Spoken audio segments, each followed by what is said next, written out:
in our talk show series, Azby Brown in Tokyo. Thank you so much for joining, Azby. Thank you. It's nice to be here again.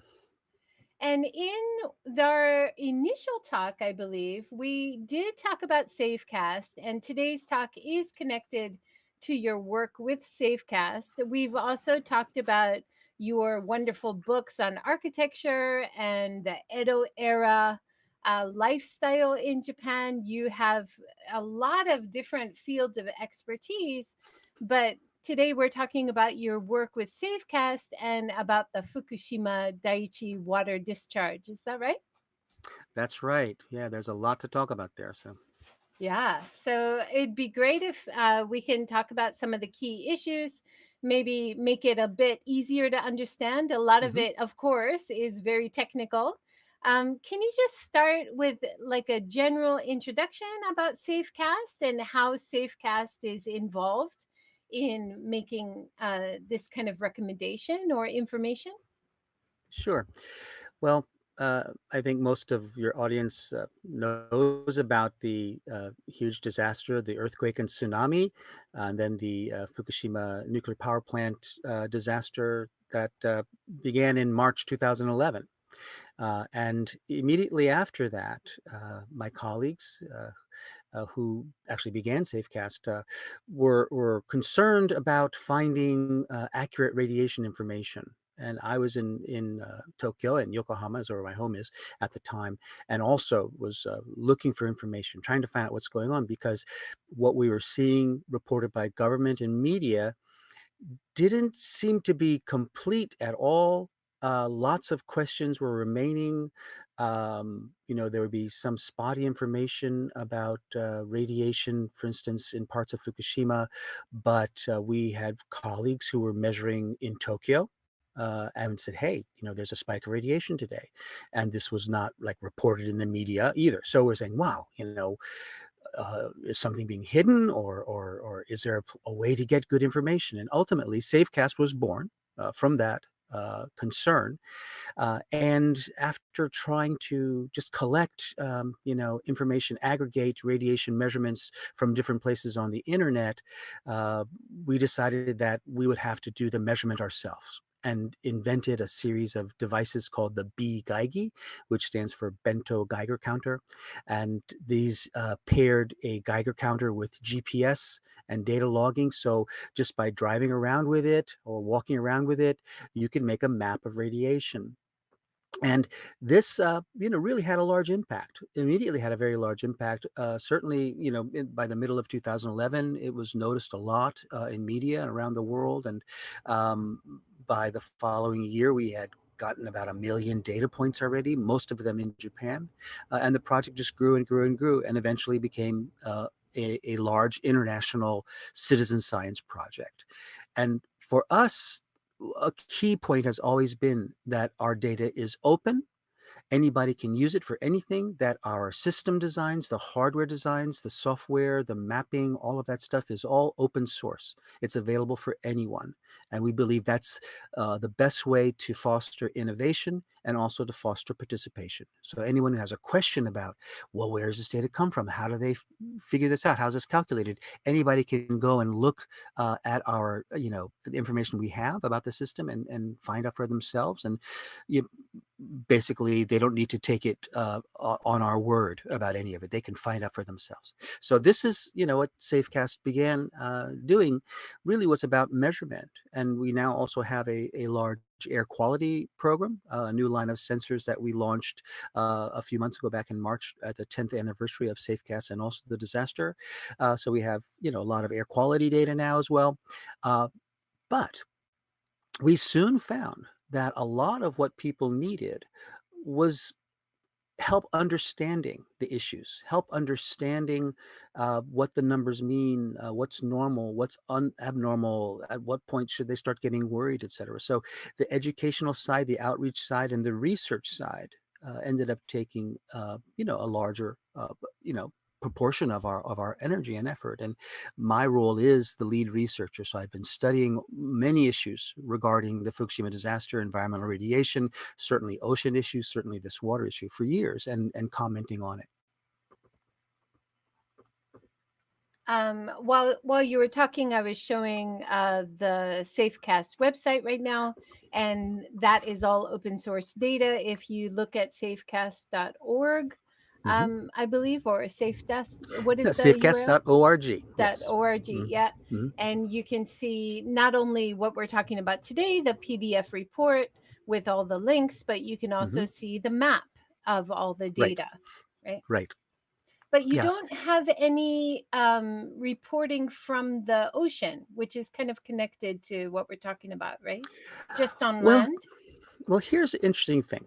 Um, if you look at the SafeCast radiation map, you will see blue lines, going across the ocean in various parts of the world, because people are interested in measuring it. Uh, but in fact, levels at the ocean now, even close to Fukushima, are very, very low. I mean, if you're trying to measure it on the ocean, if you want to measure ocean radiation accurately, you need to take a water sample and send it to an appropriately equipped laboratory, and have it measured. And that usually takes quite a long time, hours, 24 hours or so, often to measure radiation accurately in a water sample. So people are curious, and so we do have some data about that. But our project really is measuring what we call ambient radiation. It is environmental radiation. Generally, the basic standard is to measure radiation about 1 meter above the ground, and all of this radiation, gamma radiation, etc., particularly from the environment, will then uh, be detected by the Geiger counter sensor. But measuring on the ocean, people are curious and they want to know. And the fact was, right after the disaster, particularly in April, uh, there was a lot of very, very highly contaminated water being discharged from the Fukushima Daiichi plant, which led to higher concentrations in the ocean than ever before, really. Really, now it's come back. You'd have to. It's actually very, very close to normal now. It's hard for people to believe that it's very close to normal now, but certainly at the beginning, after the accident, it was extremely high. And at that point, you could have probably measured a lot of radiation with the Bigaigi if you held it above the ocean, right, on the coast in front of Fukushima Daiichi. But now we are very well networked with ocean researchers in Japan and abroad, and there's a lot of good information, accurate information about what's in the ocean now. Yeah. And I know that there have been samples being taken, but part of the report that you talk about as well is there isn't a lot of transparency. So even though it seems like TEPCO and the government is doing readings, there's not a lot of discussion with stakeholders about this problem, and Yeah, there's not a lot of disclosure about exactly what the readings are or exactly how they're measuring, right? yeah. Uh, you know, Earlier we were talking about narratives and describing things over time, and in fact, there has been a lot of change over time since the disaster in 2011 in terms of the kind of information that's provided, who's providing it, why, and for whom. And initially, after the disaster, we felt there was simply not enough information at all. And over time, the government and TEPCO both have provided more and more information.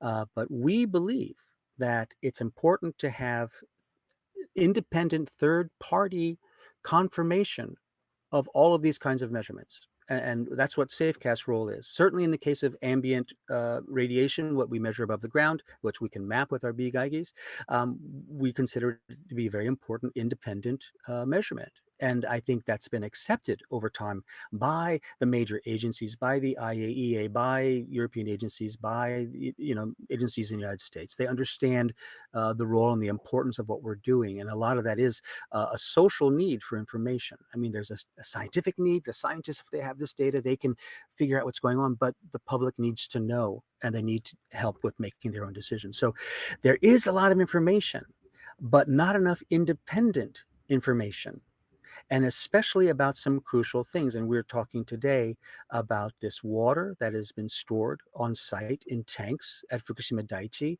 And the government announced in April that it had decided to allow TEPCO to dilute this and then release it to the ocean. And this has been a contentious issue for years. So our point is, yeah, there's TEPCO measurement and there's government measurement, but we really think absolutely independent third-party measurement and monitoring of this stuff is essential, certainly for the confidence on the part of the public and also to ensure the accuracy of the data.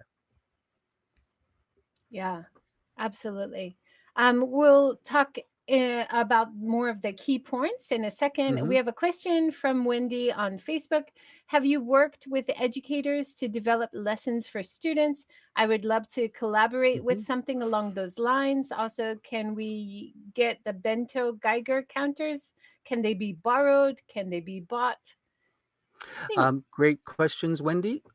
um, The short answer is yes. We've done a lot of education programs um, from our own workshops. For instance, we have developed workshops that are appropriate for elementary school children, which we just did a workshop this past last week, sponsored by Panasonic, which we ended up doing online. And we have another one coming up for Mori, which the Mori Building Company, Roppongi Hills, which has an ongoing summer science program for kids. So we have workshop, formats that we do with children. Also for high school, we have done a course for Aoyama Gakuen at the university level for several years as well.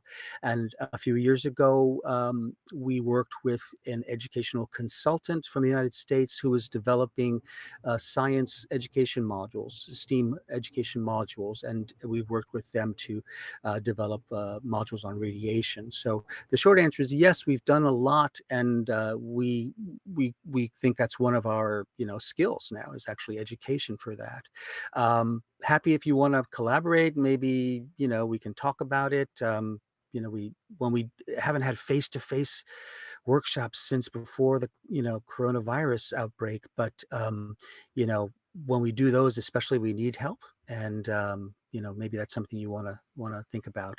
The Bigaigi, the bento Geiger counter, they have been sold as kits online, and there's a company called KitHub which sells electronic kits for STEM education, STEAM education, and they're still available there. But there's always an issue. We do lend them out to people as well. I mean, we have our office in Shibuya, and I guess we end up lending them more to people like journalists than to others. But we could certainly talk about what it is you want to do and see how to get you a Bigaigi. wonderful. Great question. Mm. All right, let's talk more specifically about what you cover in the PDF.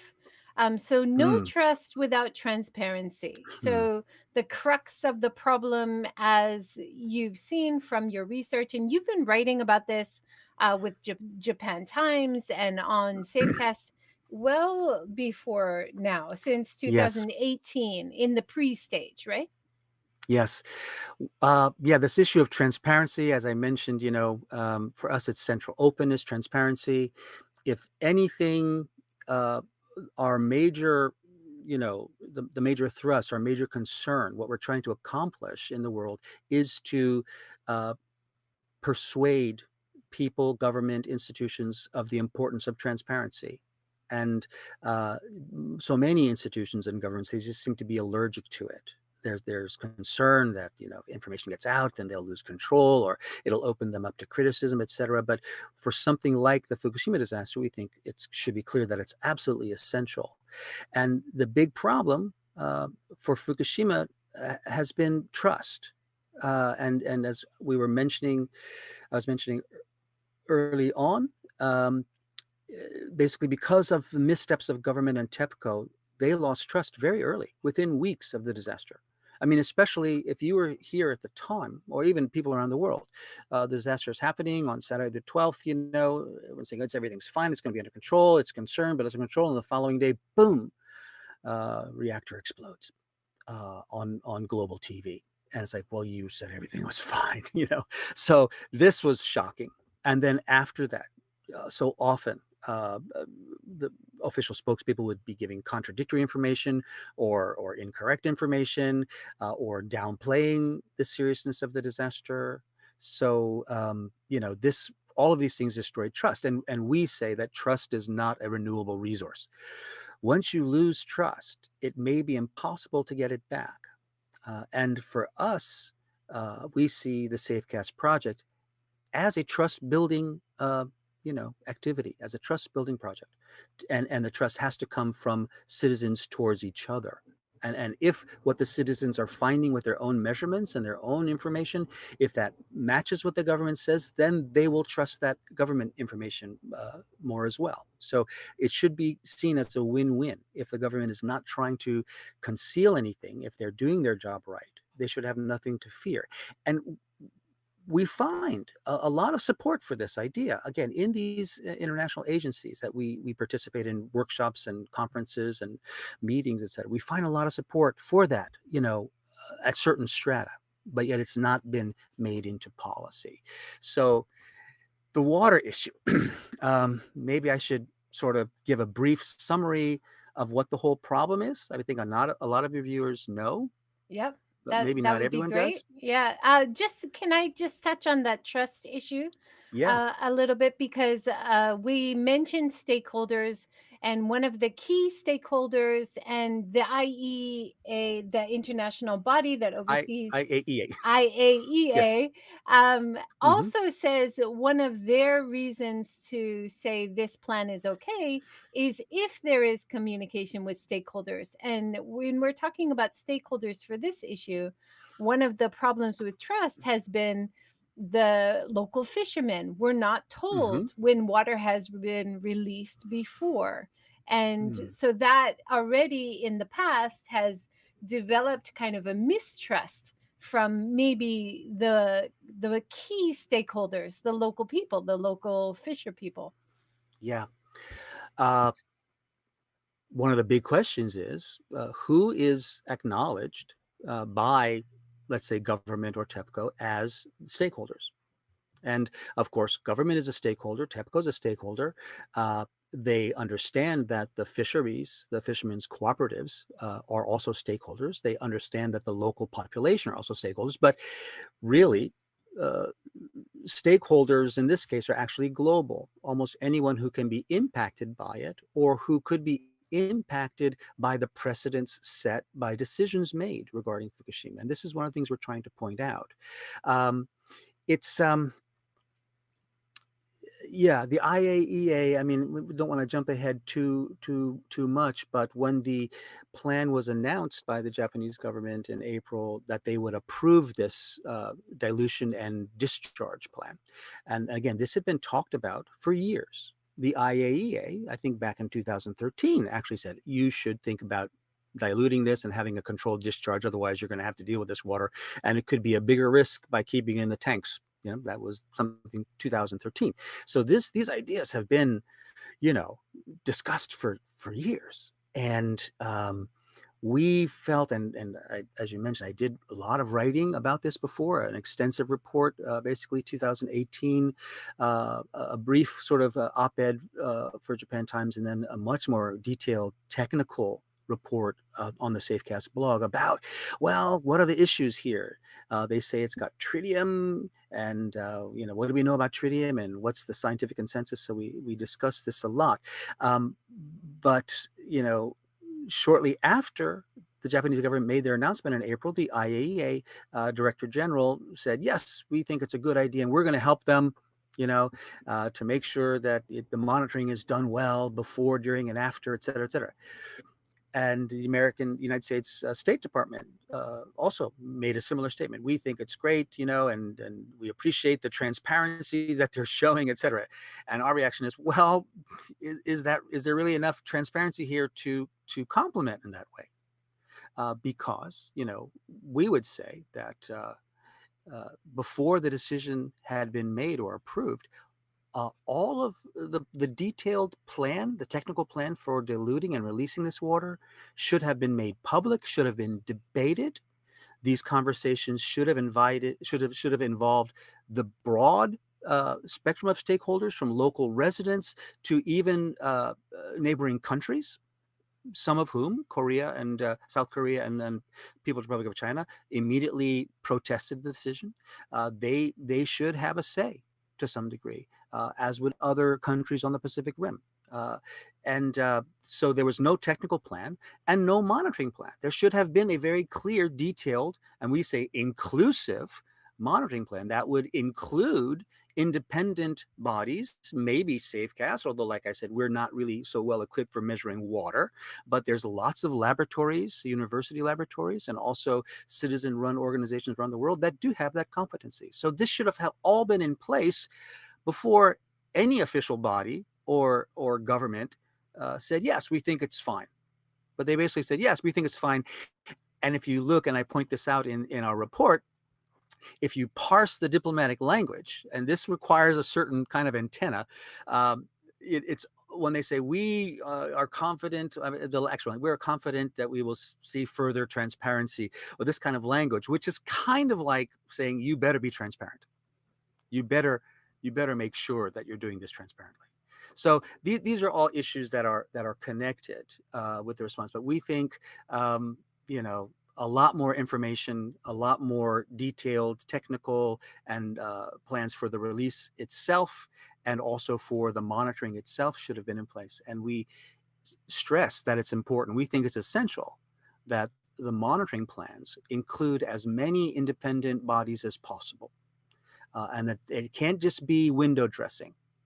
You know, we will make the measurements and we'll send them to you and you can sign off.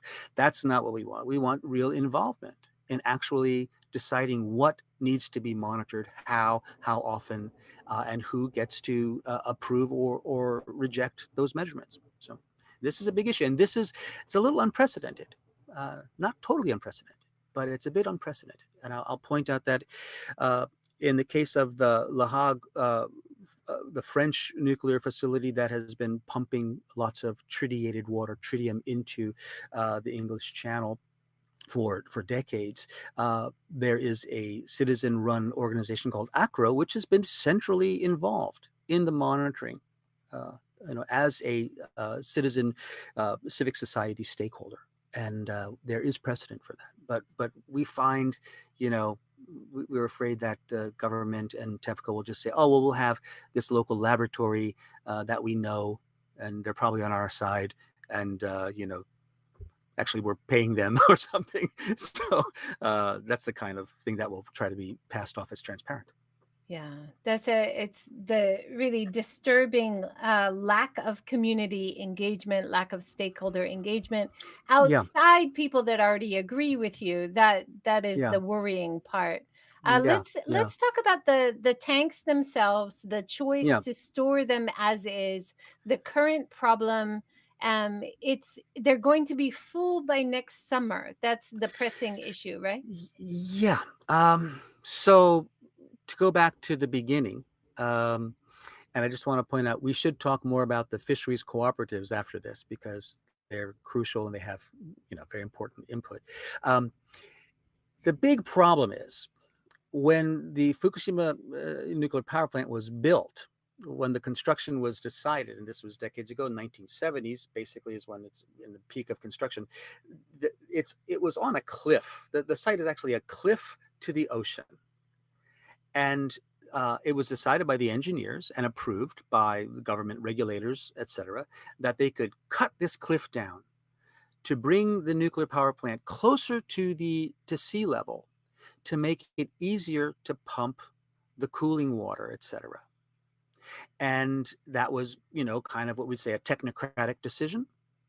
It has economic benefits and some technical benefits, but they didn't think through the implications, we'd say. And of course, maybe it would have been fine for a long time. But even from the beginning, the Fukushima nuclear power plant required pumps and wells around the reactor buildings to pump out groundwater. There's a whole series of what they call subdrains that were there from the beginning. It was just part of the design, and it was working as designed until the disaster. When the disaster happened, of course, the tsunami caused massive damage to the power plant, and that was one of the direct causes of the explosions and the meltdowns. But also, earthquake and the explosions seemed to have cracked the foundations of the reactor buildings and allowed groundwater to leak in. In other words, if they had built it on top of the cliff, it would not have been down at the level where the groundwater layers are. So it's right at the level where that water can seep in, and it began to seep in. Now they have to pump water through the damaged reactors to keep the melted fuel cool. Of course, when the plant's operating, there's a constant flow of cooling water, and it was the fact that uh, stopped because the power supply was damaged, destroyed, and they used batteries for a while. And after that, there was no way to keep the pumps running, to keep the water circulating, to keep the plant cool. And they tried all sorts of things using fire trucks, etc. But ultimately, it was the cooling water issue that led to the meltdown. Well, they still are cooling this stuff. It's melted down there, and they've found some of it. They have to keep water running through. Uh, and they can run that through and pump it out. And there is a fairly sophisticated system for removing the radionuclides that enter that water as it gets in contact with this melted fuel. It's a series of systems for removing most of the radionuclides that we're concerned with, and one of the big ones is called ALPS. And it says they can remove 60 radionuclides of concern. But what they found was, as they were pumping the water through, there was more water than they had put in. Well, that means that there's water leaking in. So there's this water leakage problem. And they've tried different ways to deal with, maybe sealing the cracks or finding ways to do that, but it's been impossible to do that. So they have this constant leakage problem. They decided at one point they would make this frozen earthen dam, freeze the earth down to like 30 meters under the ground, and that could help keep the water from coming in. And that's been partially successful. They can sort of control the water level, but there's still this water, a constant supply of contaminated water that's being pumped out of these reactor buildings. And they've been storing them in these thousands of tanks on site. And they've had to build more tanks. It's called a tank farm. If you look at the photos, if you look at it, you'll just see, just hundreds and hundreds and hundreds of these tanks. And yes, even back in 2017 or so, TEPCO was warning that they would run out of space within about 2 years. Now, they didn't yet.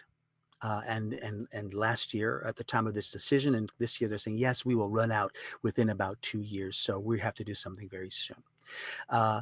There is some risk to keeping this water in the tanks. You could imagine some catastrophe, another earthquake, some other disaster that could break them open, and you'd have this big flood of radioactive water flooding the site and then going to the ocean. That would be the kind of catastrophic release that people are hoping to avoid. So since the beginning, like around 2013, when the discussion was first made to dilute this water and release it, the argument in favor of that was that this is safer. You can control it. You can dilute it to a level where it is not very highly radioactive, where it is, less even than is being released from nuclear power plants and facilities all around the world. You can control this and do it over the course of years, little by little, and this will have the least damaging, impact on the environment. And, that may be true. It may be safer to release it this way than to have a catastrophic rupture of tanks. One of the other ideas was to vaporize it and let it go into the atmosphere. That has its problems. Every other idea they looked at 5 scenarios: burying it deep under the earth, making a big trench and putting it in. It may be the least objectionable approach. And that is the only language that we'll use. We don't say, I don't even want to say best approach or a good approach. It's maybe the least objectionable. But if they're going to do that, then we need a lot of information about what's going to happen. One of the arguments that is being used and has been used by TEPCO and government and others is that tritium, which is basically radioactive hydrogen, and it means it mixes with oxygen, behaves very, very similarly to water. It behaves much like water. That this is one of the least risky radionuclides. And therefore, the potential of damage, health damage, is much less with tritium. And when I say much less, we mean, orders of magnitude less. This is the official scientific consensus about tritium. And that, well, it may be true. But there are still unknowns about this, and Right. when you're going to, Can I just interject for a sec? yeah, Paul Mobley has some great comments from YouTube. Thanks, Paul. He said concentration ratio is the issue and why they think it's okay. And this is something I came across yes, a few times.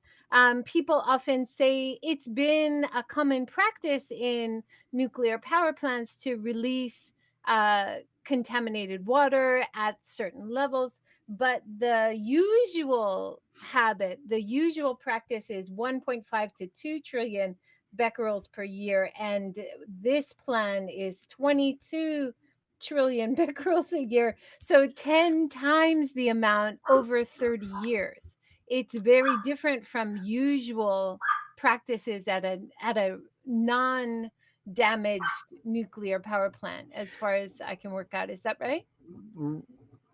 uh, I would say, yeah, he's got an important point there. There is this argument that, nuclear facilities all over the world release this water with tritium constantly, and therefore, and these concentrations should be comparable. But in fact, the total, radioactivity is very, very large. It's a very large amount being released, planned to be released to the ocean. So they can dilute it, to a level that's below the regulatory limit, and that's what they say they're going to do. But in fact, it's a very, very large amount of radioactivity. But we can't. Here's the other thing. It is true that this tritiated water and other radioactive water is being released constantly for decades into the ocean. As part of the design of the system, they're saying, "Oh, this should be okay," and I think we need to rethink that as well. You could say, "Well, maybe it is innocuous," but if there's a better approach, we shouldn't keep using the ocean as like a garbage can, right? It really is a problem. There's other issues related as well regarding the precedent it sets. But yeah, the argument from TEPCO and the government is that the concentration levels at the point of release will be relatively low, and this is a fairly non-risky radionuclide to people, so therefore it should be okay. And Yeah.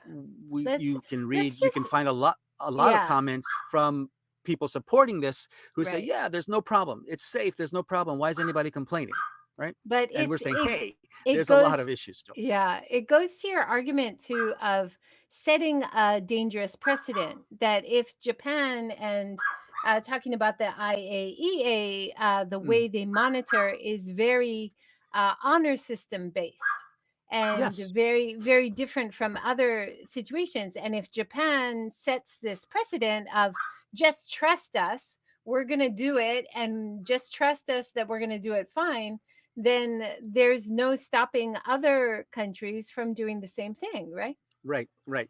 And these are all connected. Um, there are certain nations that um, don't uphold their, let's say, responsibilities regarding um, release of nuclear material to the atmosphere of the ocean, that don't do it very well. And I would point out the Russian Federation has had several instances over the past several years. One in 2017,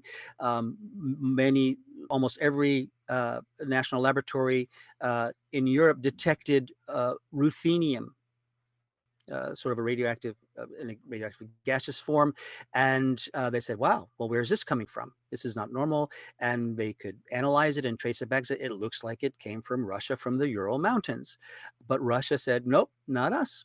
We didn't do anything. It's not us." And everyone's saying, "Hey, it looks like you." And actually, as the years went on, huge international research, you know, uh, project actually really, really said it was from Russia, and Russia to this day refuses to acknowledge that it released it. And then a few years ago, there was an explosion of a missile test, in northern Russia, and then Russia was saying, "No, nope, nothing there. Well, there was something, but we're not going to tell you what it was." Uh, and they actually went so far to say, "Oh, we have this agreement to notify regarding accidents and releases connected with the peaceful use of nuclear weapons, but of nuclear radiation. But this was actually a weapons program, so we don't have to tell you anything." So there's that. Then about a month or so ago, there was concern about a nuclear power plant in China. Ultimately, the expert consensus was that there was nothing really that concerning happening, but was like, well, China should have come very quickly and been very transparent of what's going on. But again, it was just saying, no, there's nothing, there's nothing, there's nothing. So this is the problem. And Japan went about this decision making in what we think is a fairly unilateral way. Now, they had some support from IAEA and others, but they did not consult with the neighbors. And there are lots of international treaties, in addition to IAEA agreements, which specifically stipulate the kinds of consultations that need to happen in the case of what's called a transboundary release. In other words, when radioactive material is released in a way that it can cross from one country's territory into another. And there are lots of treaties, including the London Treaty regarding discharge of things like radioactive material to the ocean, which have similar clauses. But these are all sort of gray and difficult to enforce. Most of them are, again, on the honor system, like most of our international agreement system. And the IAEA, there's the safeguards, which is preventing nuclear proliferation. They can be backed by the National Security Council and actually could potentially lead to military action. We've been fortunate to be able to avoid that. But in case of nuclear energy and other use of nuclear radiation, it is purely the honor system. And if nations don't, do what they have agreed to do, there's nothing the rest of the world can do except maybe bring diplomatic pressure. So it is tricky. People think, oh, the IA should stop them. Well, they can't. Yeah. What they can do is offer assistance only if requested. And in terms of some of the other issues, we think that if the IAEA would make a judgment as to whether or not this is classified as a transboundary release, then a lot of other processes can be, set into motion. But that would require a member state of the IAEA, and this would probably mean it has to be a fairly influential one, a big country, making that request directly to the IAEA. Say, can you make a determination if this is a transboundary release or not? And we don't see anyone stepping up to do that. Perhaps South Korea will, although they seem to have backed off on their initial criticism.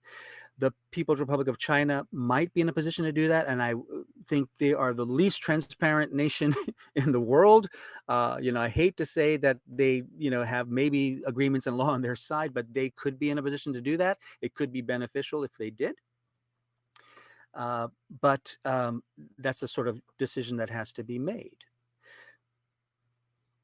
Yeah, it's, I mean, whenever you do research, you guys are collecting your own data, so you Mm-hmm. have some insights from your own data. Yeah. But when you look at the reaction from international organizations like Greenpeace, they're Yeah. very against this practice. Yeah. The Friends of the Earth came Mm. out very strongly against it. The Fisher person organizations all across Japan, not Right. just in Fukushima, came out Right. strongly against it. The United Nations said they were severely disappointed with the decision. So it's, when you look at a lot of different organizations as well, there's obviously a need for more discussion, more open discussion, more Yeah. transparency, right? I think so, and we point out in our report that there's a history of bad faith on the part of TEPCO regarding this issue. And I will point again, as I was doing sort of intense research on the issue back in 2018, I spoke with people from TEPCO. I had at that point gotten to know a few people and was giving candid criticism about the issues and said, hey, this is the water issue. I don't know how you're dealing with this, but I don't think you're dealing with it well. This is what people need to know. And I'm writing this. Can you help me with information? And I asked specifically, can you give me information showing exactly what is in those tanks? Because you're saying it's just tritium, but researchers, very high level researchers in other parts of the world, would like to know, would like to have access to that water, to those tanks, to take samples and measure it, and confirm what's in them, etc. Well, long story short, I was told there was only tritium. Here's the information we have, and it was sort of estimates. I don't know how they actually derived the evidence. There's just tritium. We're only talking about tritium. We're only talking about tritium. In all of the news, all of the public statements regarding this potential release of the water, the only thing that was discussed was tritium. But then in late 2018, we learned that there were quite a number of other radionuclides of concern, including strontium, ruthenium, lots of other things, and like 70% of the tanks, over 70% of the tanks, had other radionuclides in them besides tritium, and they had to deal with this. And I was angry, incredibly angry, because I felt I had been directly lied to. And I asked them, and had several meetings with people involved with this, with engineers dealing with the water, and they all only talked about tritium. And then we learned that, oh, this had been a lie the whole time. If you go back, and I cite this in our report, oh, there is a report early on, 2013 or 14, that says, these systems are not working as well, and they said they would rectify that, and over time the system performance did improve. So after the initial couple of years, apparently the systems were working better, but they have to go through and repurify all this water. And they did tests last year, and they said, yes, we can repurify it, and then it'll only be tritium. And we're saying, well, you want us to trust you again on that? I Yeah. mean, why should we trust you? Because you literally lied to us. And I was at an IAEA meeting shortly after that decision, and I brought this up. I said, look, you're talking about trust, and journalists need to trust the national spokespeople, and you need to build trust, need to build trust. And I said, but what happens when they lie to you? And if you are the PR person for your government, trying to persuade people that the danger is under control, and you're being lied to by the people who are giving you information, that's going to certainly destroy all of your trust, and you will also be angry about this. So this is the problem. There is a long history of bad faith on this issue. So this is Yeah. why we think there has to be very, very clear, inclusive, independent monitoring. Um, can I touch on the fisheries cooperatives again? Yes, yes, go ahead. Yeah, because they are one of the biggest stakeholders. And as many people know, after the accident, food shipment from Fukushima was stopped. Fish shipment was stopped. Monitoring programs were put in place to measure these things for radiation, measure agricultural crops and fish radiation, and over time, it's been demonstrated there is abundant data, and I trust it largely because it's mainly local people who are doing the measuring. I trust that the fish is safe to eat. It took a long time for this to happen, but basically, most fish from marine products from Fukushima are arguably as safe, and demonstrably, because they're being measured, where in a lot of places they're not being measured, as safe as anywhere else. I think this is a big issue, and the fisheries cooperatives know this. But the problem is what people believe, what they think. And Fukushima is the name is just associated with a nuclear disaster, with risk, with health, with all sorts of other problems, understandably. So the market for marine products from Fukushima, of course, has been seriously damaged. But it took them years. Over years, they rebuilt the trust step by step, demonstrating their efforts, demonstrating what they're doing to ensure that the fish would be safe enough to eat. And now, if this water is released, regardless of whether tritium is dangerous or not, they're saying this will destroy the reputation as well. I want to point out that there have been two other, instances, two other programs where the fisheries cooperatives agreed to have water released from the Fukushima plant if it had been monitored and the radiation levels confirmed by third-party laboratories. One is something called the bypass. They have a series of wells up on the hillside slope above the plant that intercepts water before it gets to the plant, and this water should not be contaminated. Basically, it's groundwater. There may be some minor degree of cesium in it, but this water goes to a tank. They monitor it, and then if it's at the appropriate limit, then it can be released. So the fisheries cooperatives agreed to that. So they get statements every week or a month or so and look at the measurements and say, okay, you can release it. Then there are these subdrains that I mentioned, which are surrounding the reactor. That water's pumped up, it is purified, it is checked, and then the fisheries cooperatives also allow that to be released. So this has been going on for years, at least since 2014, maybe even 2013. So there is a precedent for the fisheries cooperatives to accept independent monitoring, uh, and then to stop opposing the release of water. But they understand public opinion. There's it's easier to make the argument that this water they're agreeing to release is not really going to be very contaminated, if at all. But this water in the tanks, it's such a public issue. They know that no matter what happens, it will destroy their market. And notably, you noted this, around the time the decision was being made by the Japanese cabinet, the leader of the national fisheries cooperatives, the national organization, stated strong opposition. And I would see in news reports, et cetera, oh, there's some opposition from local fishermen. And I say, no, it's not just local fishermen. The entire marine products industry of Japan sees this as a huge risk to its marketability. So this is a problem. This is a problem. And they have to be somehow, all of these concerns have to be properly addressed. Yeah, for sure. And this is a huge economic issue for Japan, not only in negative branding and the idea that even if it's calculated and it is technically safe, the branding damage of not only exports, of course, but also internally in Yes, Japan. And you're not only talking about the fishing industry directly, you're talking about all the associated industries as far as seaweed and yes, everything connected to the oceans. Salt. yes. I mean, there's huge connections everywhere, all around Japan in terms of culture and tradition and food. Yeah, Yeah. major. Um, yeah. So, you know, I say, and I tell people, and I think I mentioned this before, I feel comfortable eating food from Fukushima, um, or eating the fish, because I spent a lot of time there and I know the people, and I see the efforts of the people who are growing food and who are fishing, and I see their efforts, and they are concerned for their own families, and they've learned a lot and they're doing a good job at this. So I'm fine with it. But I totally understand anyone's resistance to eating something from Fukushima. I thought it was distasteful when South Korea used this as a cudgel during the Olympics to say, "Oh, we're going to bring our own food," because I would challenge South Korean government to say, "Show me your measurement data on which you're basing this. Where's the scientific data on which you're basing this?" Because I would like to see the testing of the Korean food too. I don't know what's in that food.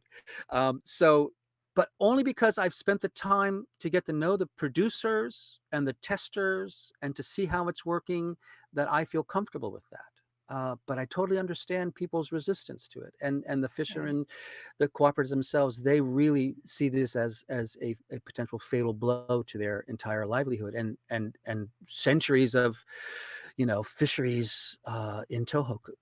Right.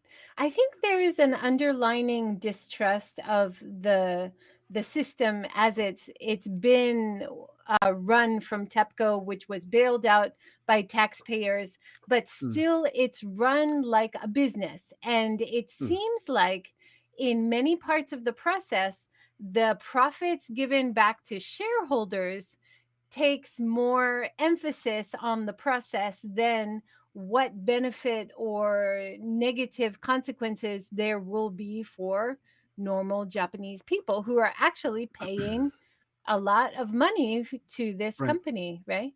Right. Yeah. Basically the national government is the major shareholder in TEPCO. Basically, TEPCO was going to collapse, so the national government now I think owns well, over 50% anyway of TEPCO. So this is us. This is us, and we're all paying our taxes to support this. Yeah, I would agree that TEPCO was very concerned about getting back to selling electricity, and would like to put this accident behind it. The national government clearly wants to put it behind it. Prime Minister Abe, years ago was saying, "Oh, it's it's all taken care of, it's under control. Anyone who's there would say, well, it's not as bad as it was. It's a lot better than it was in 2011, but there's still a lot of issues that need to be dealt with, and we don't really know how they're going to be dealt with. So I do also detect a difference in sort of mindset or attitude between people that I talk to from the central office of TEPCO in Tokyo, compared to people who live and work in Fukushima for TEPCO. And I do think people who are in Fukushima are much more aware, much more cognizant, and feel a greater sense of responsibility towards local people, towards helping things get better. But this is not always, I mean, if you look at the PR language, it is generally, oh, we apologize, we did something bad, but we've changed and we've turned over a new leaf and we're a new company. They're saying that, and yet, even in the discussion about this water stuff, there's still not enough transparency. And again, I mentioned this allergy to transparency in institutions that is not just Japan, and it's not just TEPCO, it's all over the world. They think they're being transparent. They feel they are more transparent than they've ever been before. So please cut us some slack. And when I had long discussions, email back and forth with someone from TEPCO after I released the report, and his approach was, yeah, but we're trying, but we're trying, but we're trying. I'm saying, yes, but that's not enough. It's not enough. It's got to be done better. You have to look at the best examples of transparency in the world, and you have to do better than that in a situation like this. And for monitoring, it's going to mean you get local people, you open it up to research labs, researchers all over the world, you open it up to citizens groups, you open it up to people who don't like you, you open it up to your adversaries, because you need adversaries who are going to tell you the truth and raise the difficult issues. But they really just want to sort of quieten it down and hope that people will forget over time. They're really hoping that people's memories are short. And this is something I think we can't accept. We have to keep reminding them that this issue is ongoing, and try to flip this around into a case study in the benefits of transparency.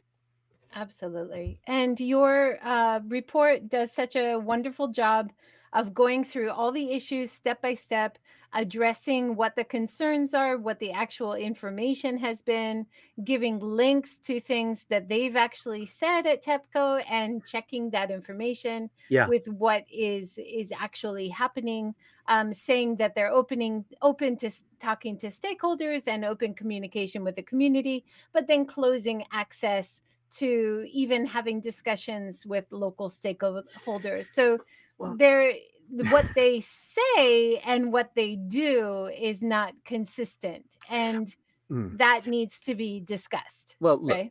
they have had hundreds of meetings with local communities to discuss this issue. And they'll say, we got all this feedback. We got all this feedback. But we do not see from them at any point where they change their policies or their plan based on feedback from local stakeholders. We don't see that. These are basically opportunities for them to talk to communities, to try to persuade them, to try to get them on board with this idea. And they'll listen to opposition, and there will be activists in the audience who will maybe be even yelling and screaming, but I don't see uh, any reflection of input from local stakeholders or international stakeholders on the plan or the proposal or the timeline or any of it. So it's similarly, like they said, other researchers that we know have said, well, why don't they just build more tanks, adjoining the site, because this is all now this waste storage area for the decontamination waste. Why don't they just build more tanks right there? And TEPCO said, oh, we investigated this, but this was not feasible for some reasons. But we don't see that it was actually adequately investigated. Sorry, I'm Lovely, having an lovely alert note. ringtone. It's an Happens to us alert. all. We're having a landslide warning for our Oh area my because goodness. we've had so much heavy rain. But Yeah. yeah, we'll we'll Yeah. have to. And a landslide would be the example of the kind of catastrophic thing that could happen to like burst open tanks, although it's Well, not that likely to happen there. that Yeah, is well, but you that's know, one of the concerns, right? Is right. storing it on site. You can Yeah. have Yeah. not only natural disasters, but actually you might have a terrorist attack, Yeah. which could release it, Yeah. you know? For instance. But anyway, TEPCO and the government are saying this is the best plan. This is the safest way, and we will do it safely, and it will have, no negligible effect on marine life and on people. And they're saying this, and I said, well, can you show us the test data? Your estimates for the concentrations in the ocean at set distances from the release point. I asked them this in 2018. They said, "Oh, well, no, we don't have that." I said, "Okay, how about estimates of what's going to be in the fish at certain distances and the doses to?" "Oh, well, we don't have that either." I said, "What have you been doing all these years? You should have that information immediately ready." And then they're saying, "Oh, we have our environmental impact study, and it's simply a dispersal study. It's a simple, very elementary study of where the water would flow to, and it's not a real environmental impact study." Nothing like this should be approved without a full, detailed environmental impact study that covers both terrestrial and ocean and every other possible contingency. And then they haven't done it. So it's like kind of, oh, we'll do that later. We'll do that later. But it's, why should we trust that? We need to see those plans now, and we need to see that they're open as possible and as inclusive as possible. I think, everything we're talking about is so key and so important. But for me, the basic structure of TEPCO being a company which is trying to give profits back to shareholders Mm. is part of the problem. That it really, if it is being funded by taxpayers need to have more access to decision making process, or at least transparency of what's actually happening, and have a say in what's happening to their country and their environment and their ocean, not only now, but 30 years and beyond into the future. This Yeah. just seems too big of a conversation to be kept by a few people who already agree with each other Yeah. on what's going to happen, right? Yeah, it's interesting, and it's compounded by this balkanization within Japanese government ministries, where one ministry doesn't really collaborate well with the others. Um, for instance, I was surprised that when I wanted to talk to someone at the government about this, I needed to go to METI, and METI, of course, is basically economy and technology and that sort of thing. And I said, "Why are we talking to you about the ocean?" He said, "Oh, because this is connected to energy production, so therefore it's our responsibility." And I thought, well, why isn't the fisheries agency playing a major role in this, and why isn't the environmental agency playing a major role? Because this is technically part of energy production. So, and they don't have the competency for this. That's the other thing we see. None of these agencies really had the competency for like disaster cleanup or disaster response. So we're seeing this play out. We've seen a lot of dysfunction in Japanese government over the past few years, certainly regarding coronavirus as well. And they're all sort of stemming from similar issues, which have to do with this lack of coordination among ministries, this sort of territorial behavior among ministries, and it's the public who really bears the brunt of that. And run by business people who, And run the huge new influence from the business. new chairman, who's going to become the chairman, and the chairman position has been empty for a year, and he comes just from the corporate sector. And Right. why don't we have people, scientists, people from environmental agencies, as part of their structure making decisions, at Why not? least, Yes, yeah. why not? uh, and here's the thing, in some places things are a little more progressive. In Europe, and in some countries, for instance, energy is nationalized, and if there is a mandate to involve, in environmental issues in decision making, then that will be reflected in the management of the energy production. Although this is rarely the case, it's really rarely the case. But there are agreements. There's something called the Aarhus Convention, which came into effect in about the year 2000, which says people have the right to participate in these decisions. They have the right to the information about the decisions, and they have the right to seek justice, to take energy producers or corporations or even the government to court if they're not given the information and the right to participate in the decision making. Now, this is a fairly soft and non-binding, you know, legal agreement, but it is the precedent on which a lot of decisions are made in Europe regarding uh, stakeholder engagement, involvement, transparency, etc. And Japan's not a signatory, United States is not a signatory, but I think it is the basis upon which change can be implemented. Yeah. Wow. I mean, it's a huge, huge issue. I really appreciate all the work that you and SafeCast are doing to try to create this dialogue between people who are policymakers and people who are in government, and trying to get a logical rundown of all the key issues and make suggestions and give advice for how they can make the most of what they've already said they're going to do. Try to engage, try to be transparent, try to think about the long term consequences, which are all key to sustainability and so many other issues as well. Yeah. People need to know that they have the right. And we've talked about this before. Um, a lot of people despair of trying to do something like influence energy policy through the electoral process. It's difficult, but we can make a big influence based on our decisions of what we use, what we purchase, where we live, etc. So this is really, it's in our laps. It's up to people to demand cleaner sources of energy, to demand greater engagement and transparency, to reject systems or energy or products that don't meet those standards. It may be a bit depressing that we have greater power as consumers than as citizens, but it's really often the case. Yeah. Wow. So in America, you would often say, make sure you investigate who you're electing into office. A lot of us in Japan, long-term residents, we don't have the right to vote. But you're right. We can vote with what we buy and where we buy our energy from. Now in Japan, we have the choice to choose our supplier of Mm. energy. We can choose renewable energy. We can choose more ethical companies. It takes a bit of research, but we can do that as consumers. So that's at least one thing we can do. Right, right, and there is more. I mean, continual. We need to demand. People need to make the demands on their elected officials, and journalists need to be more on the ball and understand the issues as well, and be able to ask the right questions and try to push for the right answers. So there's a lot that remains to be done. Yeah, absolutely. Well, thank you so much, Asby. And thank you, everybody, for joining us today.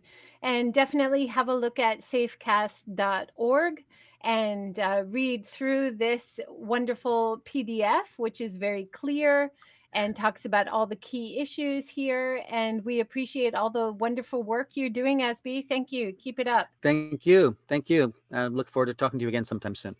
Thank you so much. Thanks, everyone. Have a great day.